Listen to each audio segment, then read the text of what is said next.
গরুর মাংস। প্রথমে পেঁয়াজটা ভালো করে ভেজে নিতে হবে। তেজপাতা, আস্ত দারচিনি, এলাচ দিয়ে পেঁয়াজটা ভালো করে ভেজে মশলা দিতে হবে। ধনিয়া গুঁড়া, জিরা গুঁড়া, পরিমাণ মতো মরিচ গুঁড়া, হলুদ গুঁড়া, হালকা গরম মশলা গুঁড়া দিয়ে ভালো করে মশলাটা করে কষায় আদা, রসুন, পেঁয়াজ, কাঁচামরিচ একসাথে ব্লেন্ডার করা ছিল, সেটা দিয়ে ভালো করে মশলাটা হালকা একটু পানি দিয়ে কষিয়ে নিয়েছি। কষিয়ে যখন তেলটা উপরে উঠছে তখন আমি মাংসটা দিয়ে দিছি। মাংসটা আগেই ভালো করে ধুয়ে ঝরানি দিয়ে নিয়েছিলাম। মাংসটা দিয়ে ভালো করে রান্না করেছি, কষিয়ে কষিয়ে পানি শুকিয়ে নিয়েছি। এখন আমি ডালটা দিয়ে দিয়েছি। ডালটা দিয়ে এখন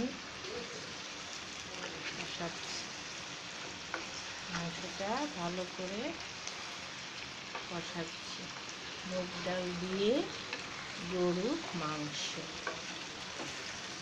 ভালো করে কষায় ফুটানো গরম পানি দিয়ে দিব। কষানো হয়ে গেলে ফুটানো গরম পানি দিব। দেওয়ার পরে আমি একটা মশলা তৈরি করেছি। শুকনা মরিচ, দারচিনি, এলাচ, লবঙ্গ, গোলমরিচ, জয়ত্রী, জায়ফল ভালো করে আর জিরা, আস্ত জিরা বেটে আমি একটা মশলা তৈরি করেছি। এই মশলাটা আমি ঝোলের পরে দিয়ে দেব। কষানোর সময় একটু দেব, ঝোলের পরেও দেব। দিয়ে ভালো করে রান্না করব। নামানোর আগে কিছুক্ষণ আগে আস্ত একটু কাঁচামরিচ দেব, ব্যাস হয়ে যাবে। এখন আমি কষিয়েছি, এখন দিব গরম পানি, ফুটানো গরম পানি দিব। তারপরে কষিয়ে ফুটানো গরম পানি দিব।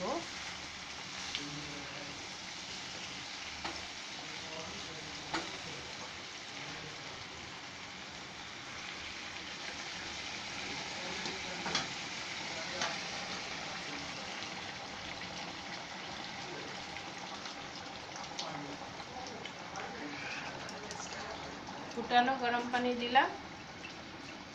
এবার নামানোর আগে আমি রেডি করা মশলাটা দিব।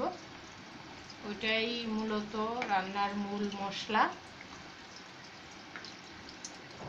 তারপরে একটু আস্ত কাঁচামরিচ দিব, ব্যাস শেষ। বুটের ডাল দিয়ে গরুর মাংস, বুটের ডাল দিয়ে গরুর মাংস রান্না শেষ।